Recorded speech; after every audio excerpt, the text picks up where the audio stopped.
We're on. Whoops. Zah. Good evening, we're on YouTube? We are on the YouTube. Hello, YouTubes.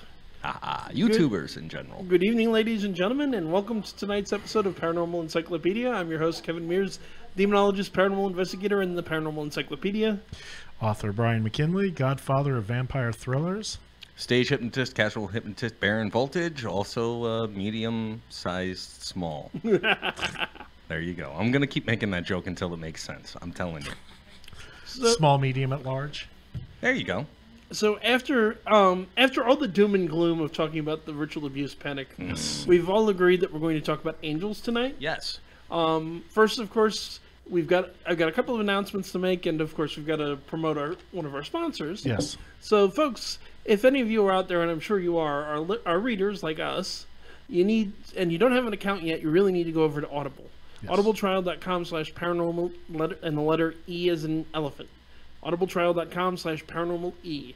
You get 1 month free membership. You get a free audiobook of your choice from tens of thousands. Definitely a good selection. Everything Brian wrote, Ancient Blood, Ancient Enemies, Ancient Blood, the first of the series, with the vampire fanboy who becomes a vampire, and Drawing Dead, Vampire Gangsters. Yeah, Vampire Gangsters. What do you want? Vampire Gangsters. You can get it for free. It helps the show out. It helps Brian out. There's thousands of other books out there that you can pick from. On every subject you can think of, and then some. And rice. Yeah. These audiobooks are awesome. I love making him cringe at that. It's great. There's a good book. There's a couple of P.T. Barnum's books on there, which are also really quite interesting. Oh, nice. I'm more than certain there's a couple of biographies on Alexander Hamilton for you Hamilton fans out there. If you want it, you can find it on there. Some of the books that inspired Kevin in his career. Odd career choice. Yep. But I also have an announcement. I'm going to be doing an interview with the Skylar Fiction Show here on YouTube on Sunday night. Excellent. That is going to be at 9:30. Skylar is actually a deist. For anyone who's wondering what a deist is, it's somebody who believes that a God or gods created the universe and then stepped back and went, good luck. They set the snowball at the top of the hill and let the sucker roll. Yeah. It's funny, when I first heard the word deist, I was thinking, so they worship the letter D, and they worship on Sesame Street. They worship the D. No, you see, I didn't go there. You went there this time. I was saying you had to go there. See, I'm not the one with the dirty mind for once. Yep. But sometimes a joke just demands to be made. I did invite him to call in to promote it.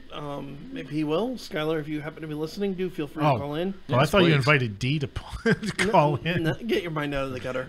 Oh, gosh. But it'll be 9:30 Eastern Standard Time on Skylar's channel. You can check us out. Should be pretty interesting. I've seen him interview more discuss or debate than interviews, but with a bunch of other Christians, many of whom are much crazier than I am, which is odd to say when it's like demonologists. Yeah, you'll actually be reasonable, which is probably a nice change for him. Yes, people that invite debate are always awesome to talk to. Well, in our case, I think it'll be more discussion than debate. Yeah. There is a difference. Like, you were there when we had Tony Reed on. That wasn't a debate. It was a friendly chat. But I consider it to be a consistent debate, because even if you're both on the same page, it's still a debate. Well, if you have opposing viewpoints, but it's always nice when you can find somebody that can debate rationally and not get heated and turn it into an argument. To me, there's a discussion, which is two people who have a disagreeing viewpoint just talking about what they believe and what they think. A very big D with which the isn't discussion. necessarily a debate. Yes. Because you're not trying to change each other's... To me, debate implies you're trying to convince.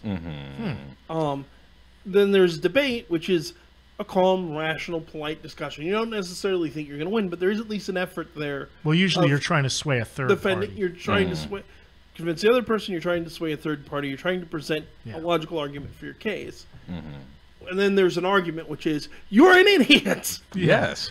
You see, we're talking about all kinds of D's. Discussion, debate, deists. It's awesome.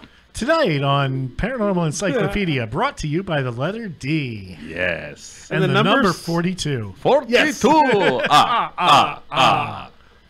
But we are here to talk about angels. Yes. And we're going to get 42 sidetracked. angels. Well, I guess so. I guess the place to start, which is where we usually start with these creatures, is a bit of linguistics. And where does the word angel come from? Well, much like the word devil, demon, it comes from Greek. Nice. Of course. And it's going to be real hard for everybody to remember, and there's going to be a quiz at the end of the show. So the Greek version of angel is angelos. Oh. Angelos. No, you have to. It's much harder. You have to add an O and an S to the end of it. Angelus. Los. Los. Too many O's. Which is not bought by the letter O. If it was Latin, it would be Angelus, and he would be a vampire with a soul. Or he'd be thinking everybody else is trying to steal his blood. But the word angel means messenger. The original Hebrew, which is not quite so obvious, would be Malach, or the plural is Malachim. Malachim, yes. That's interesting. So in Hebrew, it also means messenger. Isn't Raphael the messenger angel himself? Gabriel is actually the messenger. Is that Gabriel? Oh, why Raphael's the healer. Ah, yes. So is Gabriel the angel of death, as we've been led to believe, or it depends on who you ask. Okay. In Christian angelology, to use the technical term, it's Michael is the angel of death. In Jewish angelology, Gabriel is the angel of death. Nice. Or, for that matter, also in Jewish angelology, there's a figure known as Azrael, who's the angel of death, although there's some implication that he may be a fallen angel. And Azrael is also the angel of death in Islam. Yeah. Interesting. I mean, it's interesting how many different faiths probably take a look at the names of the angels and they're like, I want that one to be the angel of death. No, that one sounds cooler. We're going to make that one the angel of death.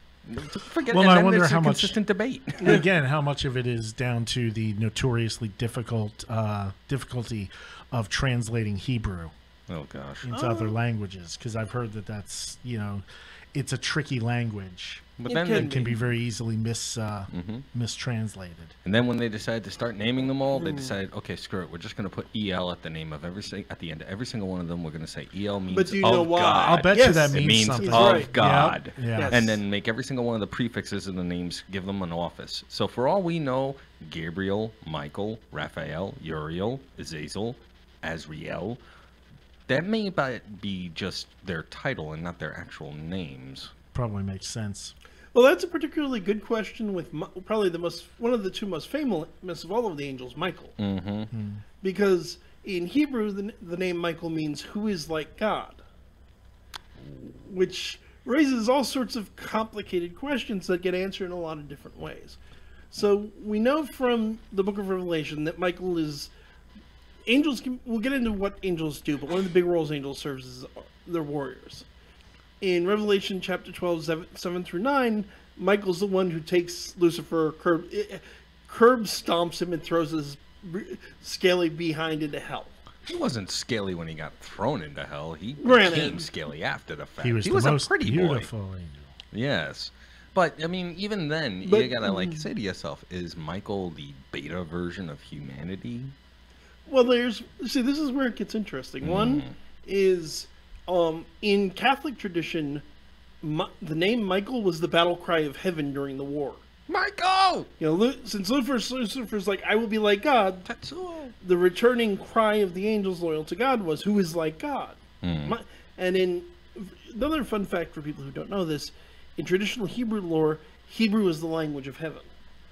Sure it is. Well, I'm not saying this is true, but the Jewish people consider Hebrew the language spoken by God and the angels. Obviously ancient, not modern Hebrew, but so basically the angels would have been crying, Michael, Michael, Michael. And is it Michael because that's just what Michael's name means? Did Michael take that name? Was it just I'm sure it would have been confusing for somebody that named their kid Michael, and all of a sudden on the battlefield they consistently hear that and they're like, what? Well, God would have probably. I'm in the middle of something here. Well, on the other hand, I suppose you can make the argument that it's like at a sporting event. Michael, Michael, Michael. In which case, they'd be cheering for a team and not necessarily an individual. But you might be cheering, in a boxing match, you might be. See, I hear someone cheering Michael, I immediately go to Lost Boys. Yeah, Michael, drink it, Mike. But I can't. I can link noodles, almost. Mike. That's my one special talent. I can link almost anything to vampires somehow. But in Jehovah's Witnesses, in their religion, Michael is actually Jesus before he became human. Oh, sheesh. They couldn't complicate that even more. I mean, then you got also the hierarchy of angel and the various choirs of angels. We're getting there. I go through that, and the only thing I'm saying is somebody is making this shit up. They have to. Somebody decided the bureaucracy just wasn't complicated. Well, the Bible enough. mentions a couple of classifications of angels. Cherubim, seraphim, thrones, judges, yes, principalities, Grigori. Not mentioned by name in the Bible. That's actually from an apocryphal book known as the Book of Enoch, which I actually consider to be of the Bible, because let's face it, most of the names of the angels, most of them come from that specifically, because there was only 3 angels mentioned in the Bible total. Depends on which Bible. So in the Bible that most people accept, and by most I mean Protestants and Jews, it only names 2 angels. It only names 2 angels as angels, I should say. There you one go. Being Gabriel and the other one being Michael. Yes. In the Catholic Bible, because not a lot of people know this, strangely enough, including a lot of intelligent people I would have thought knew better, but Catholics accept several books that aren't accepted by Jews or Protestants. That's right. Yeah. The deuterocanonical books of the Bible. In the Book of Tobit, Raphael appears. Yes. Wow. On top of that, there's the Teenage city, Mutant Ninja Angel. Mentioned in the Old Testament called Ariel Uriel. Yes. But Uriel is never, or Ariel, because he gets called both, is never mentioned by name as an angel. Yeah, there's 6 archangels, I think, that were originally almost 7. Is there 7? There were 7 archangels, although in most versions there are now 6, because the 7th would be Satan. I was saying, who are they? Sleepy, happy, grumpy, dopey, sneezy, bashful, and Doc? A lot of things come in 7s. L? There's a whole bunch of references in the Bible to 7 angels in specific places. Yeah, I mean, who was the one that fought a mortal on top of a mountain? You thought nobody is entirely. That also depends considerably. Actually, in a lot of schools of thought, Jacob wrestled God himself, not an angel. Oh, come on! Wow. And Jacob won. God let Jacob win. Given a likely story, Michael's another title for that particular for that particular angel. Yeah, it'd be Michael. I don't see Jacob beating God or Michael. I mean, if anything, it had to have been one of maybe the lower choir, if that. Theologians pretty much universally agree it was either God or one of the archangels. No way, man. Because if a mortal could actually do that, I mean, even infused with the power of God, no. Again, if the being throws the fight. Well, he'd have to throw the fight. Also, can you I think realistically, there's a nature of we're probably not talking about a literal wrestling match. Just because they thumb wrestled. Angels are spirit beings, not necessarily they can become flesh and blood, but it seems a little unlikely they'd get into a physical wrestling match. I don't know for sure. I haven't. But even so, the idea of matching wills against something like an angel and winning. Yeah, I mean, God would have had to have debuffed the heck out of that. There's actually some basis to say that. There's a verse. Let me look up and get the exact verse, because we all know I'm terrible at remembering exact verses. What's the gist? That in the end, humans will sit in judgment upon the angels. And now we know why Lucy said, screw that, I'm going downstairs into the basement. Yeah. I'm going to go live down there. He's like a classic teenager. He's like, I'm going to live in the basement. Well, that's what they did on Supernatural. Hey. He's sitting in his room with the door locked playing heavy metal. Yeah, damn right. He's like, go away. I don't want to talk to anybody. I'm mad. But for those who are wondering, it's 1 Corinthians 6:3, which says, in the King James, don't ye know not what we shall judge angels? How much more things that pertain to this life? So yes, according to the Bible, we will sit in judgment upon, or at least the righteous will sit in judgment upon the angels. Yeah, the righteous. If we're talking about Matt Matt Stone and Trey Parker? It's the Mormons. Population of heaven, 226. Meanwhile, the counter on hell is just consistently rolling. Ding, ding, ding, ding, ding, ding, ding, ding, ding, ding. You know, and then, you know, there's also the mentality of what exactly were the angels doing the entire time before humanity came around for them to keep an eye on? I mean, were they basically? Good question. Yeah, I mean, what were they? Basically the maintenance techs for the entire. There is a traditional theological answer that I tend to agree with. What's that? Although it's barely an answer, which is, it's not really a relevant question because before the creation of the universe, there was no such thing as time. Time is a creation along with everything else, and in defense of religion, it is a dimension, which has been saying this for hundreds of years, according to a lot of modern physics, before the Big Bang, time didn't exist. Time began with the Big Bang. Well, that would make sense if it's all part of space-time. Well, there was no motion, there was no movement, there was nothing. Yeah. Yeah. There were no points on the map, so to speak. As it were, to tell whether or not time was passing. Also, there's a question of when were the angels created. The Bible doesn't actually explicitly say. They were just there one moment. They were. We know they were created at one moment. When they may have been created around the same time as humans. I think there's a case that could be made. They were probably created slightly before. And what were they doing? Yeah. Well, there's the rest of the universe to look after. Yeah, you know, then I think all the other planets that didn't get mentioned that had people growing up and test cases and whatnot. Yeah, well, I'm reminded of the Eddie Izzard thing. And then God created jam and snails and Belgium. Which is horribly offensive everywhere else in the universe. Exactly. And if you don't, if any of our listeners don't know what we're talking about, go right now to audible.com and get a copy of Hitchhiker's Guide to the Galaxy. You're welcome. Of course. Still one of the great books ever. Great 5-book trilogies, not just books. It's a 5-book trilogy. True. Although 6 now if you include the new sequel, the sequel that was written by Ian Koff. Oh, come on. Although to be fair, it wasn't bad. To be fair, the first one is really still the best, like most series. Yeah, but the others are brilliant. Which one was the one where we actually learned that, I think it was the Vogons before they became the slam poets that they are. Oh, don't worry. I'll be coming right back on there because there's some relevance here. They took a look up at the sky after they finally reached past the clouds that covered their planet. And when they took one look around, they simply said, oh, this will not do. Seeing all the stars and planets. And ever since then, it's been kind of a reverse Etch-a-Sketch version of creation when it came to God. Because he took one look at his creation and said, okay, that's kind of good.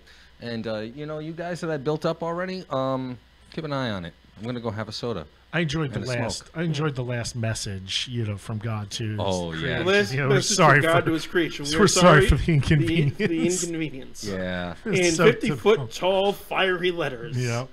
And you know, I mean. And it actually made the robot feel better. Of course it did. The thing to keep in mind, and it's one of the things I always find interesting. Douglas was absolutely an atheist. Mm-hmm. He was, according to use his, I wouldn't necessarily call him this, but to use his own terminology, he was a radical atheist. Absolutely no God. Mm-hmm. Okay. Fair. But his treatment of religion and God in the series, for as radically atheist as he was even when he wrote it, is very fair. I mean, when there was the whole school of thought when the guy Philip Pullman wrote his Dark Materials, that he wanted to create the atheist epic fantasy the way that Lord of the Rings and Chronicles of Narnia, and it's like, one, I think he failed, and two, it's like, nothing wrong with trying to create another one, but you do at least acknowledge the fact an epic atheist science fiction already exists, which is Hitchhikers. Well, science fiction is a lot easier to as an atheistic sci-fi and fantasy very much overlap. Yeah, in many regards. In some places. The further you go away from hard science, the further you get into fantasy sci-fi. But to go back on topic, yes, because we did actually get a comment recently criticizing us for getting off topic. Oh, yay! We love comments. What show are you watching? We never go off topic ever. Yeah, he asked us to be more serious and to stay on topic. And like, yeah, that's totally fair. Fair enough. But well. I mean, to kick into a little bit more on the angels, you have all the varying choirs that have their individual roles. Even the appearance of angels in regards to their look and their definition, that didn't really start to kick in until like the Middle Ages, Pretty or much, maybe yeah. even medieval, where they figure that everything of God and of heaven must be of humanity, and they have to be humans, and they must have wings. There's a case for the looking like humans, because God does say, "Let us make man in our own image." Even if you go back to the original Hebrew, the term being used is Elohim.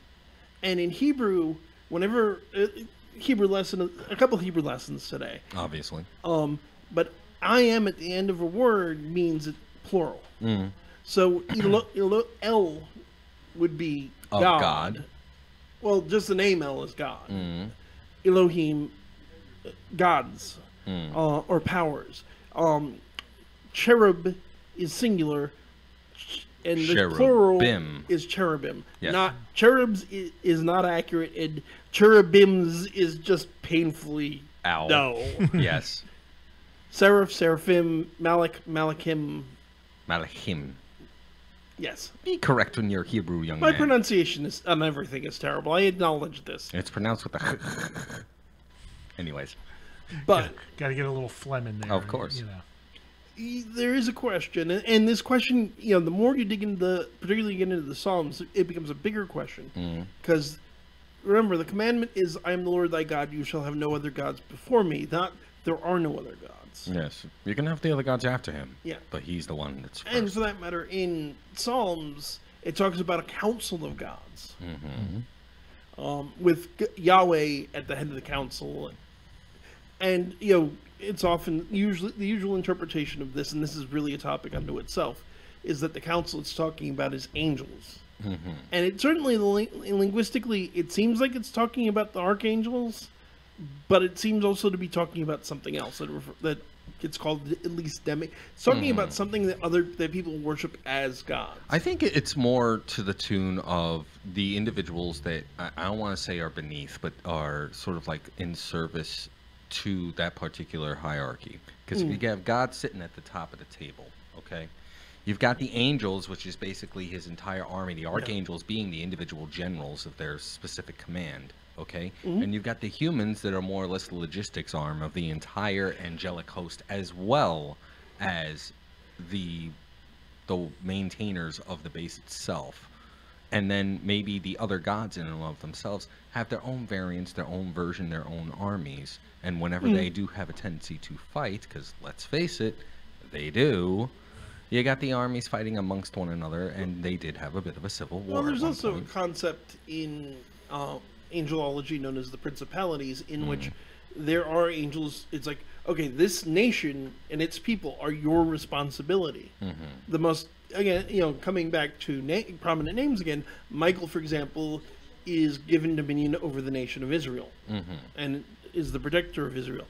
In modern Christianity, he's also the protector of Germany.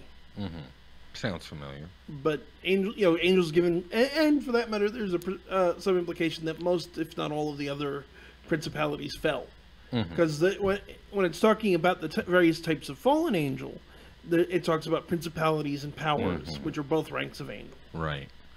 Now, here's something very interesting.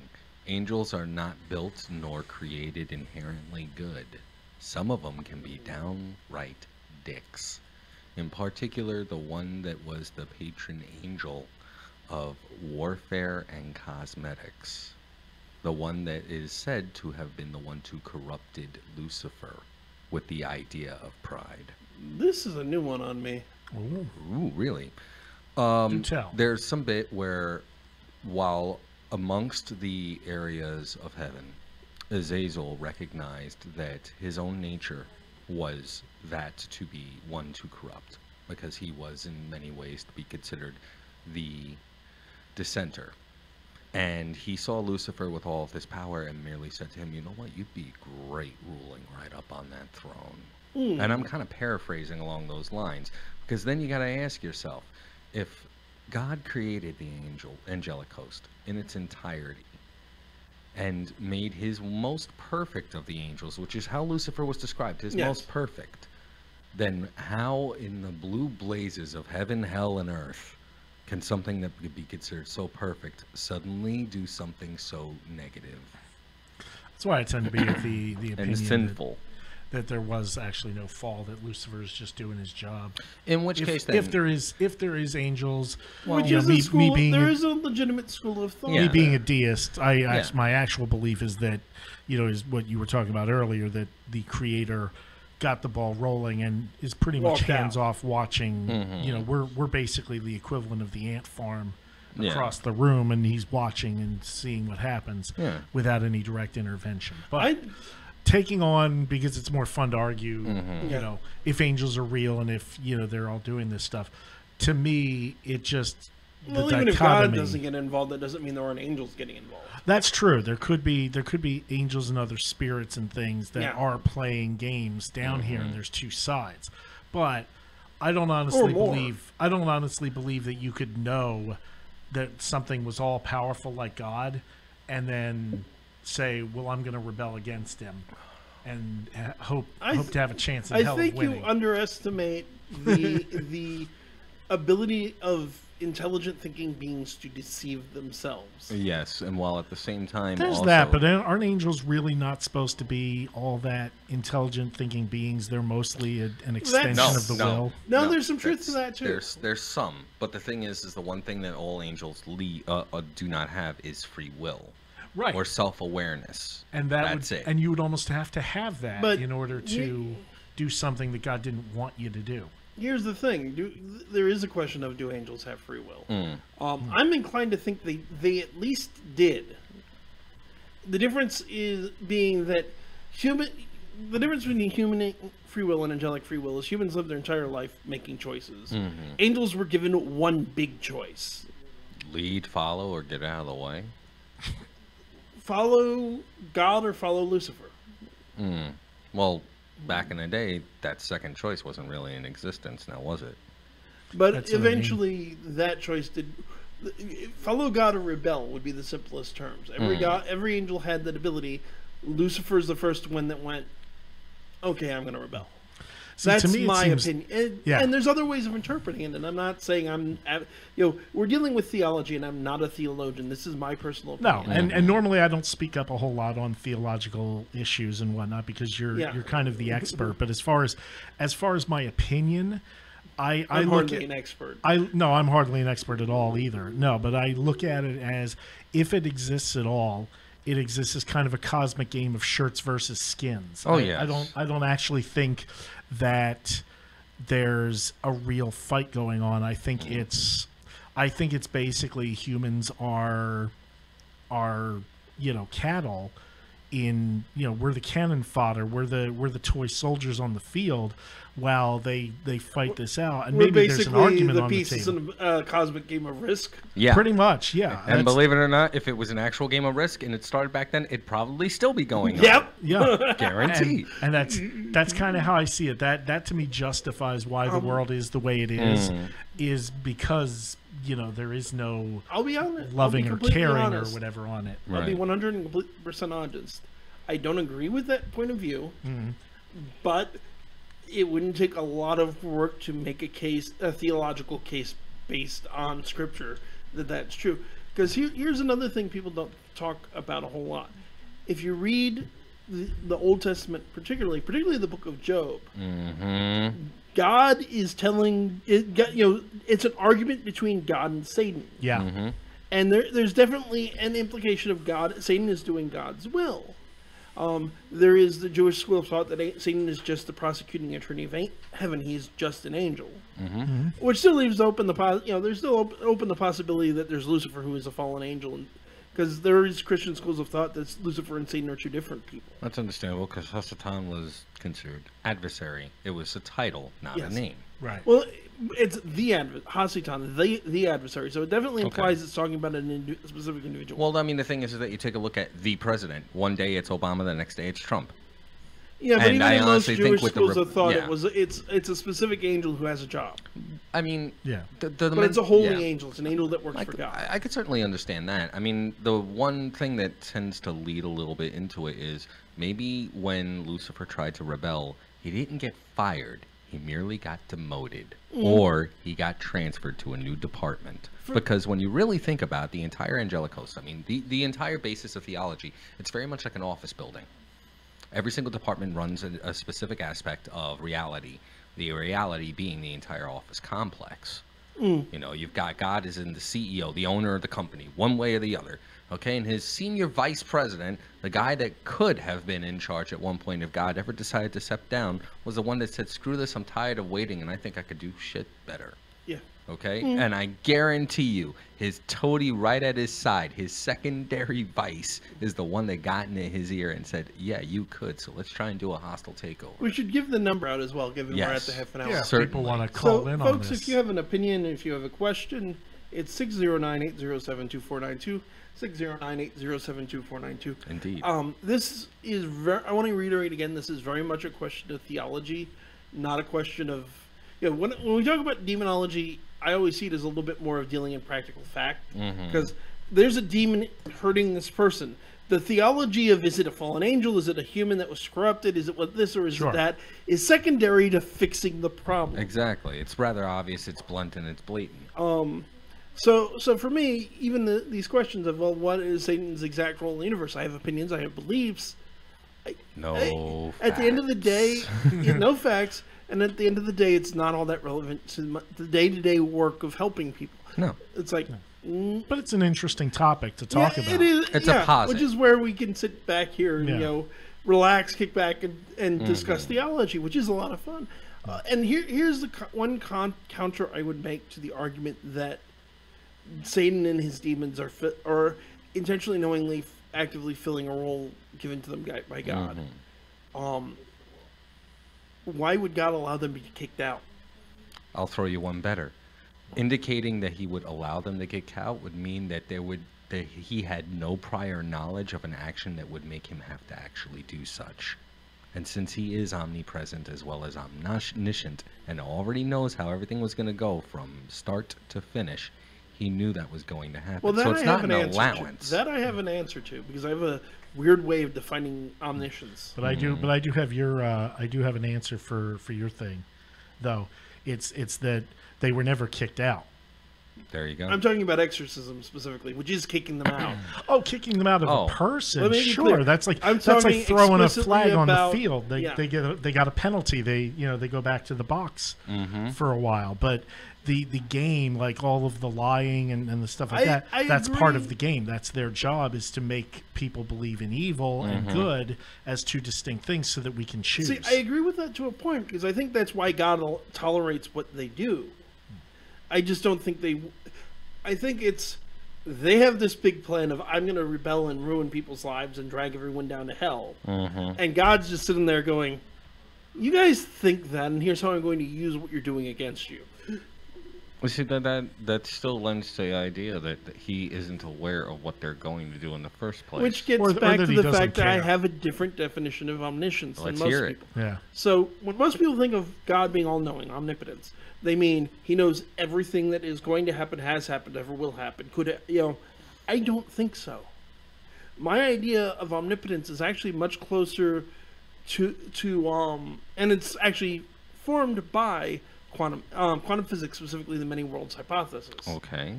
I think God knows every single possible thing that can happen and every single possible outcome of every single thing that can happen. I don't think he necessarily knows.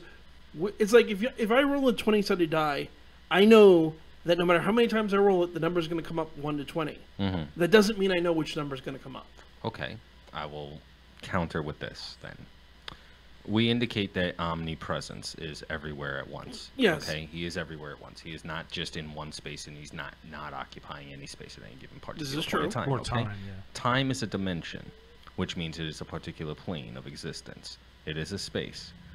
To indicate that he cannot be everywhere and every when would indicate that he is not omnipresent, which means at any given point in time, yes, he is at every single moment of every single day, before us and after us. This is true, but that doesn't necessarily mean awareness of all of that information simultaneously. He already knows what he's going to do in each of those realities, though. He knows what he's going to do. He doesn't know what everyone else is going to do. But he already has every single accountability for action in case they do any of the others. True, but it still leaves the choice. Because ultimately, he knows all of the choices they're going to make. You could even make the case that, I mean, if we're going full many worlds, in some universe, there's a universe out there where Satan never rebelled. And there's another one where Satan won. Hypothetically, yes. And God's aware of all of those realities too, and all of those possible outcomes. I'm working on that book, by the way. To me, is a improved version of omnipotence than the usual way, because it's accounting for the possibility of all of the other choices people can make, and it's not limiting people. Because there's an argument. The way that I originally came up with this argument is one of the common objections I've heard to the idea of free will is, how do you have free will if God knows what you're going to do? All right. I'll throw you one there. Just a slight little. I love debate. Don't you? Yeah, it is. It's great. This is great. This is fun. Okay. I was kind of wishing we had like a couple of beers. I know, right? All we need is a beer and a couple of set nachos were great. The indication that humans have free will, it's not necessarily an illusion, but in and of itself, whatever the outcome, it is always part of God's plan. I'm putting that in quotes because I have my own beliefs that aren't necessarily along the lines, okay? Yeah. And the thing is that he already knows whether or not you're going to the pit or going up to the skyrise. He already knows it. It's just a question of whether or not you make the choices that you make to continue onward. Now, to posit that there are several angels, either A, to help you along the way, or B, to hinder you along the way, are all within his purview. If we're going to go with the multi-universe bit where choices can be made in one way or the other, where one could actually listen to the devil on the shoulder as opposed to the angel, you have to really take into account the idea that, one, they're all working in tandem with it. He's fully aware of what's going to happen. Tests of faith are merely confirmations, not necessarily choices. Well, here's another consideration, which is, one, if you consider God as not only being all-knowing but all-powerful, then it is within God's power to limit what he knows. But that comes down to the whole immovable object, unstoppable force. I'm going to create an immovable object, but I can move it. Then it's not immovable. I'll come back to that in a moment, too. Because I have an answer to that. I've been thinking about that a long time, and I have an answer to that. Make sure you write up every single scientific notation in theology, college, known to mankind, because even they are still working on it. Yeah, but I have an opinion on that, and I could be wrong. I'd love to hear it. Before we get to that, what I was going to say is, we know that God at least limited himself to a finite being with a finite.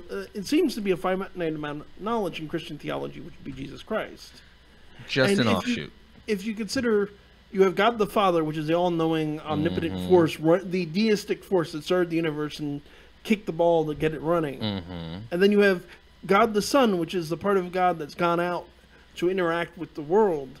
That in that part, God has taken on voluntary limitations, to fill that role. But that's just in that particular vehicle. That sort of implies that while Christ was walking the earth, that means that God was not upstairs. Well, no, but Christ is part of God. Christ is part of God, not all of God. Then he didn't limit himself. If he's only part of God, yes, he did. No, by definition. that Christ was mortal. Okay, it was mortal with divinity, yes, but that one was limited in many regards. And this is where a lot of people kind of have differing viewpoints, in particular with the role of Christ in regards to it. He may have been a mortal, okay, not immortal, but amortal, okay, infused with the divinity of God. During this time, God was sitting upstairs, had the power to stop everything, but he also knew that this is what must happen, okay? Now, to indicate that the power of God himself was limited because the offshoot walked, no.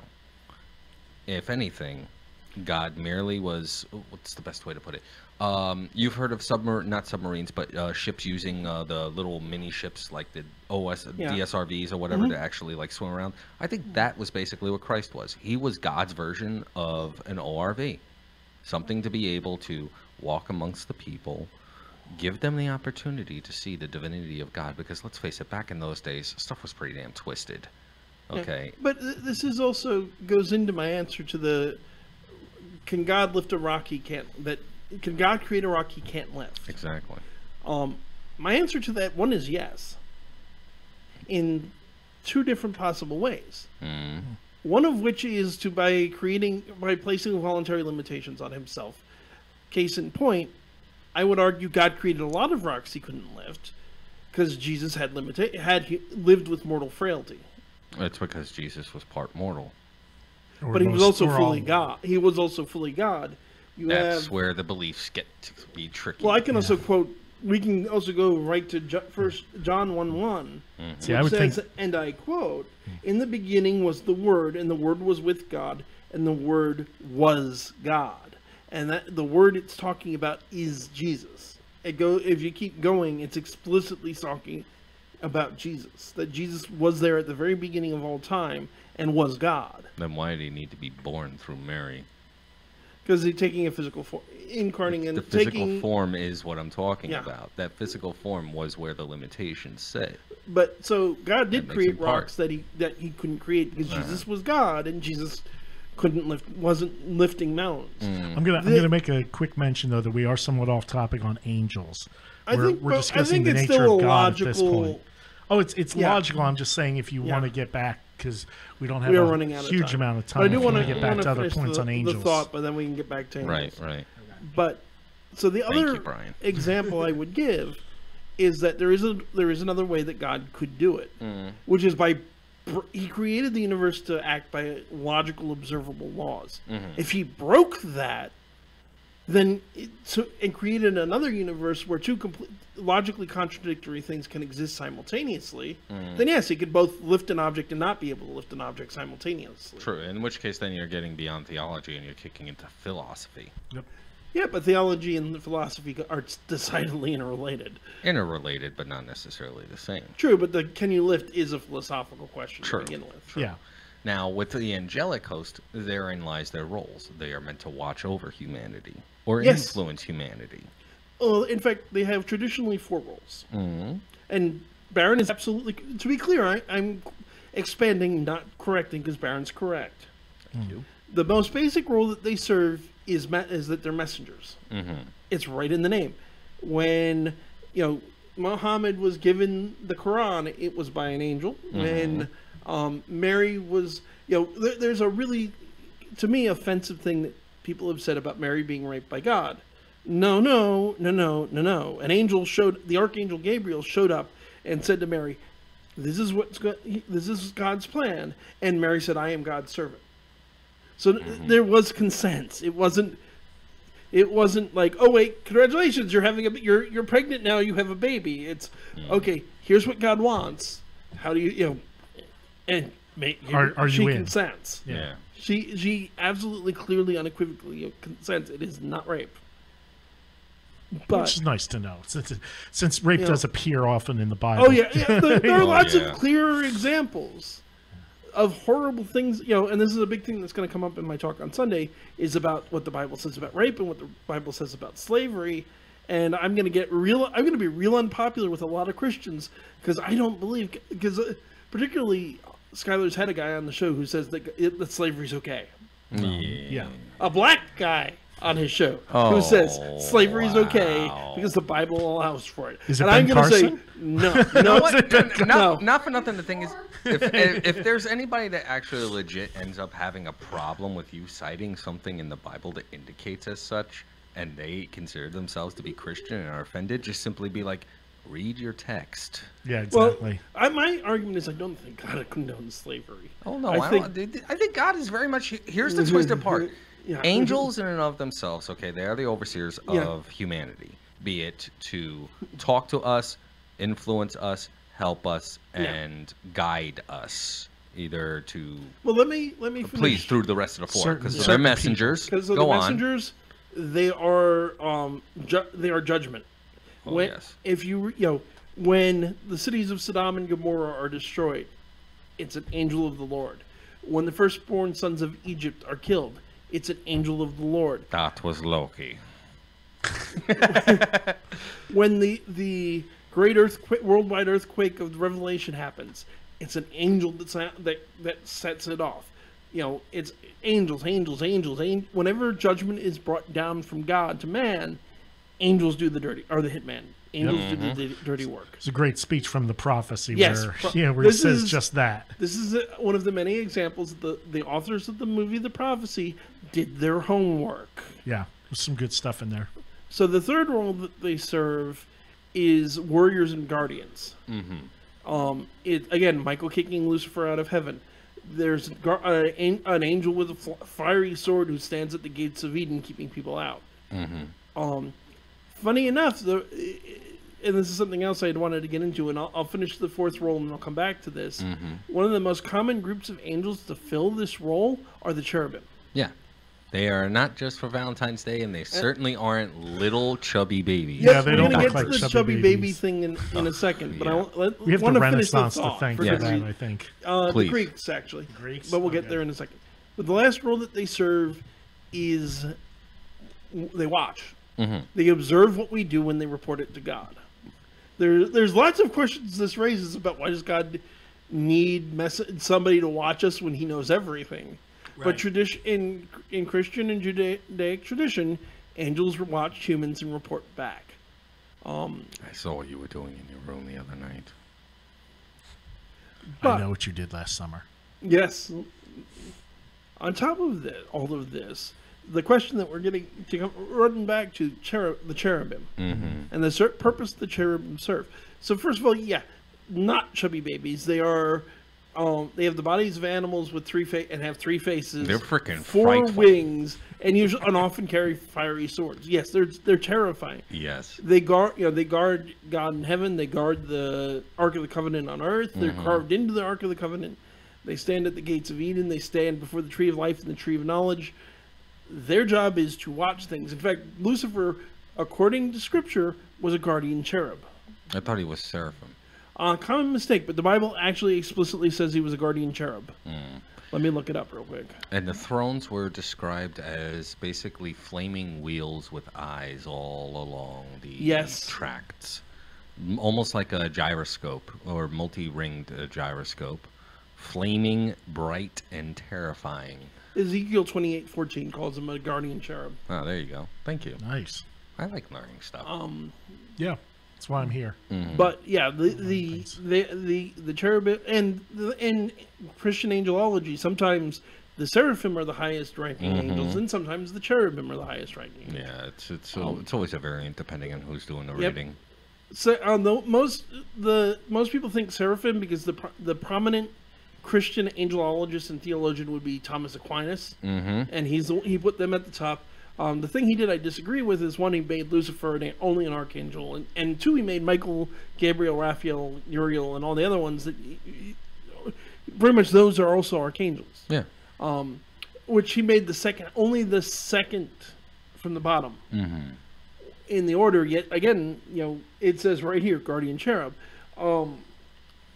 But there's a whole school of thought that goes in there that basically in Thomas Aquinas, the only angels that ever interact with living humans are either the lowest rank, which are the guardian angels, and very occasionally the archangels. The higher ranks of angels all sit up in heaven all day doing things for God. Yeah. Up to and including traditionally what seraphim do is they have 6 wings, they float around the throne of God, and they sing holy, holy, holy constantly. That is all they do in all of existence. And I guarantee you, God's like, how do I work this MP4 player to change this track? Yeah. Somebody get Bill Gates up here. Because really, if you need somebody to sit around you flying around saying you're so awesome all the time, that starts really reading like narcissism. Just a bit. Yeah, I'm not a huge fan of this particular school of thought for obvious reasons. Meanwhile, the entire demonic host is more awesome. Well, but also in this theology, the highest angel that ever fell was Lucifer, who was only an archangel. Well, yeah. Everything else, I don't agree with that either. Yeah, because it kind of isn't it like 2/3 of the angels? 1/3 of the angels fell. So you mean to tell me 1/3 of what? Just that lower choir? Yeah, all the foot soldiers. Please. Especially because most theologians would agree there's at least one angel, one guardian angel, and one demon for every person on the earth. probably quite a few more. Nah, I'm not going to deny that. So that's a whole lot of those bottom ranks. Oh yeah. Yeah, I don't see that coming into play, but well, again, we don't know. It's hard to say for certain. It is worth saying there's only one angel the Bible actually explicitly calls an archangel, which is Michael. Mm-hmm. Archangel, by the way, means chief angel, or prince angel. Right. Pretty much everyone includes Gabriel as an archangel. Of course. For anyone who's wondering, so Michael is man of God. Gabriel is man of God. Michael is who is like God. In most theology, it's who is like God, a statement. In Catholic theology, it is a question. Because it's the battle cry. It's who is like, I will be like God. Who is like God? Because only God is like God. Raphael is healer of or healed by God. And Uriel is the fire of God. Yes. No, that's only 4. Who are the other 3? That depends on who you ask. Ah, there we go. There's at least 3 or 4 different versions of who the 7 are. I'm curious where you're... And we're decidedly running out of time. But your thing about Azazel, where did that come from? Oh gosh, it was Azrael. It was Azazel. It was part of a couple of old encyclopedias on the subject. I gotta see if I could dig them up, but this was all during my time when I was trying to do seminary study left and right, and I was very obsessed with reading on the Apocrypha and the hierarchy of the angelic host and the demonic host too, because I refused to limit myself to any particular faith, and in and of itself, I'm a rabid reader of lore. I should have brought in the Encyclopedia of Angels. Yeah, that in and of itself. Well, we've only just started to scratch the surface of the subject. We're gonna.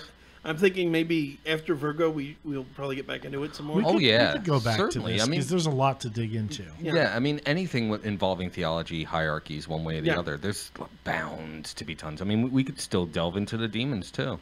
Well, I'm thinking let's get into the holy angels, and then we can... logical progression. We'll start with the holy angels, and then we'll eventually get into the demons. Set a groundwork in one, and then you move into the other, because they are logically connected. Maybe next time I will bring the book, just so that... Yes, please do. Yes. I will say, things. Folks, we're coming up on the very end. If anybody has a real quick call, feel free, 609-807-2492, 609-807-2492.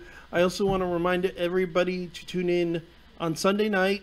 Remember, it's going to be 9:30 Eastern Standard Time to the Skylar Fiction Show, where he and I will be having what should be a very interesting chat about God, morality, and the Old Testament. Yes. And trying to reconcile the loving God of the New Testament with the God of the Old Testament, who ordered genocide and said and gave the rules for how to treat your slaves. I'd be very interested in hearing that. I want to tune in for that. I guarantee you, God would be like, look, I was having a really, really, really tough couple of millennia. I mean, I didn't get my coffee in yet. I only drank coffee about 7 days ago. Do you know what that's like? Really? And that's the God is a vengeful God. He is a jealous God. Yes. So if you would read off we've got one other sponsor, and then we'll do our closing stuff. Awesome stuff. Everyone is concerned about internet security these days, from governments to major corporations. Even the average internet user should be concerned about who is seeing your online information and how that information can be used. NordVPN is the answer you've been looking for. A VPN is a virtual private network that protects your IP address so that your online activity is protected by a military-grade encryption. The way it works is you connect to Nord's protected network, and then they connect to the internet. It is a layer of protection between you and all the viruses, malware, and snoopers out there. Nord works on all devices too, not just computers. Your phone, tablet, whatever, up to 6 devices at a time, regardless of what operating system they use. Nord works with them all. Access all the internet content you want, streaming media, websites, and social platforms. Nothing is restricted on Nord, so it's a great way to get around those pesky firewalls at work, or maybe if you live in a country that's not so internet friendly. They have easy plans starting at a month for $11.95 down to 3-year plans for as low as $2.75 a month. Check it out risk-free at nordvpn.com, and you'll be glad you did. Thank you, Baron. And there's a link in the description that you can check them out. If you decide to sign up, it'll help out the show. Indeed. Please do. But that's going to do it for tonight. I want to remind everybody, please do support us. using either of our sponsorship links in the description. If you have a little bit of money, feel free to go over to the Patreon, or we'll be starting a GoFundMe by the end of this week, I think. If you don't have any money, believe me, we understand. That's why we have these things. Exactly. Feel free to do the simplest things that don't cost you a penny that you can, which is like, comment, subscribe. Yes. Share. And share it. Definitely share it. If you enjoy what we're doing, please let other people know. And please, for that matter, let us know. We're not giving that number out idly. We'd love to have our listeners call in. Yeah. You know, share us up on Facebook left and right, you know, show it off on your timeline. I guarantee you, people are going to laugh at us and they're going to love every second of it. Yep, and we're already making plans for our 500 viewer special. Oh, yeah. And keep in mind, folks, we also have to say this as well, because at the moment we're at 420 subscribers. Nice. So we are 80 shy of that 500 mark. Folks, thank you all, all 420 of you out there who have subscribed. Thank you from the bottom of our hearts. We appreciate that. You know, all the people that subscribe in the coming weeks, we thank you too. We really appreciate every single one of you. You are all helping keep this going. Exactly. Yes. But that is going to do it for tonight. This is your host, Kevin Mears. Brian McKinley. And Christopher Ryan, a.k.a. Baron Voltage. Saying good night and God bless. Live long and prosper. And avoid lightning rods, please. Good night, everyone. Good. Good evening, everyone. My name is Kevin Mears.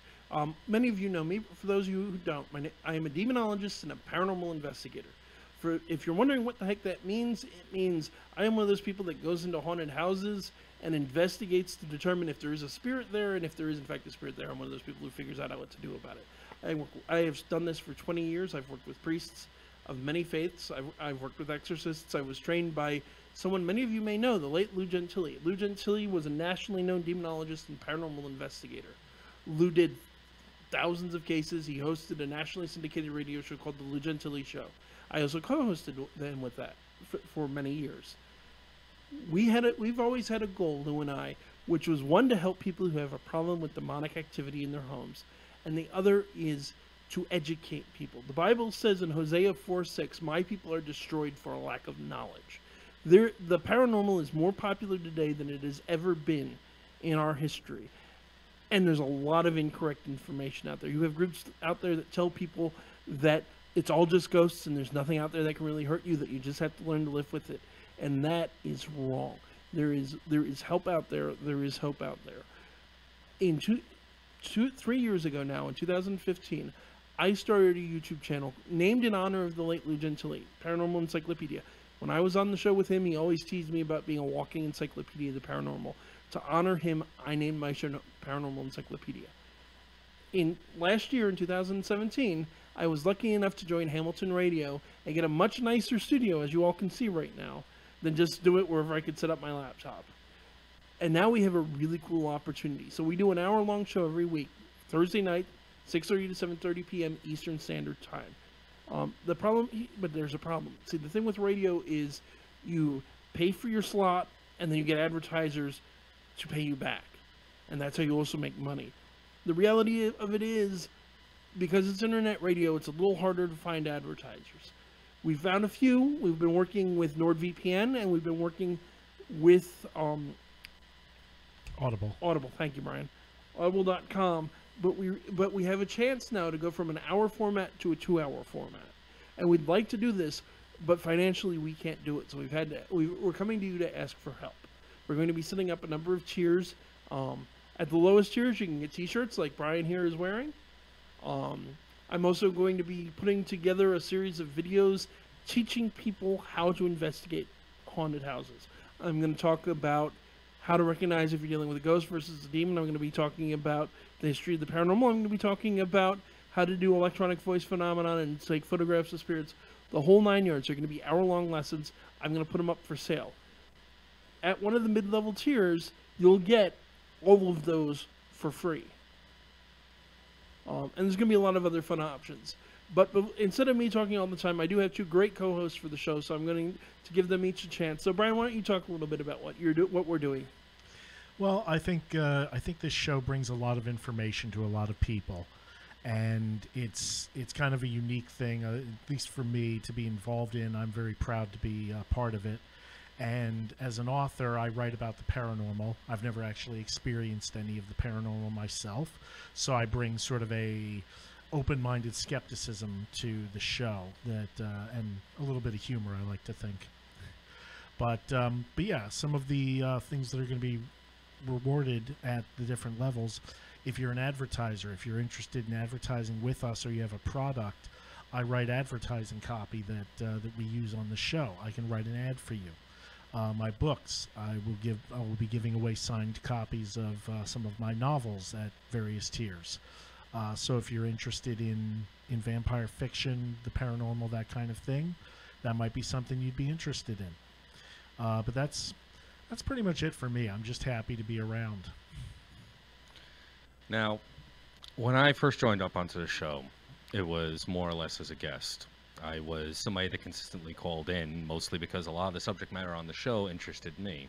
I found that it covered a broad spectrum of topics, from the sci-fi geeky paranormal to some of the deeper and, at times, somewhat disturbing aspects of history, as well as current events when it comes to the paranormal and the nature of the paranormal. I myself, being a hypnotist, it's considered to be almost a parapsychology sort of branch of the medical field. However, at the same time, my usage of it is more in the recreational. And I've also learned that ever since I've become a co-host, because let's face it, they couldn't get rid of me no matter how much they wanted to.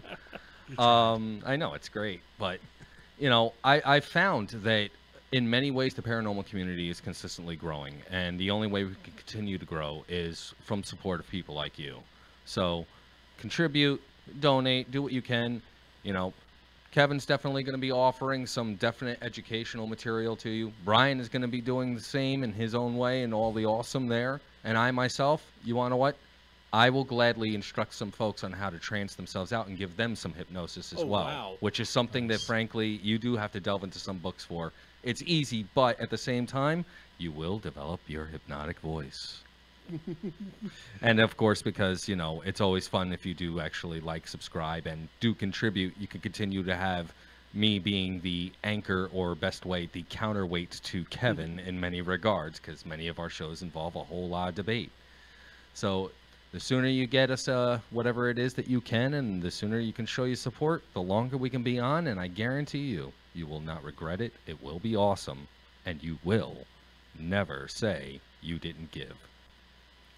I'll also point out real quick, Brian writes the ads, Baron can read them. Baron can read them for you. It's really good. Yes. Listen to any of our last few shows. You can hear the ad at the end of every show. At the end of the last show, the one that's right up now, for NordVPN, was written by Brian and read by Baron. You can get an idea of what you're going to get if you want to do that.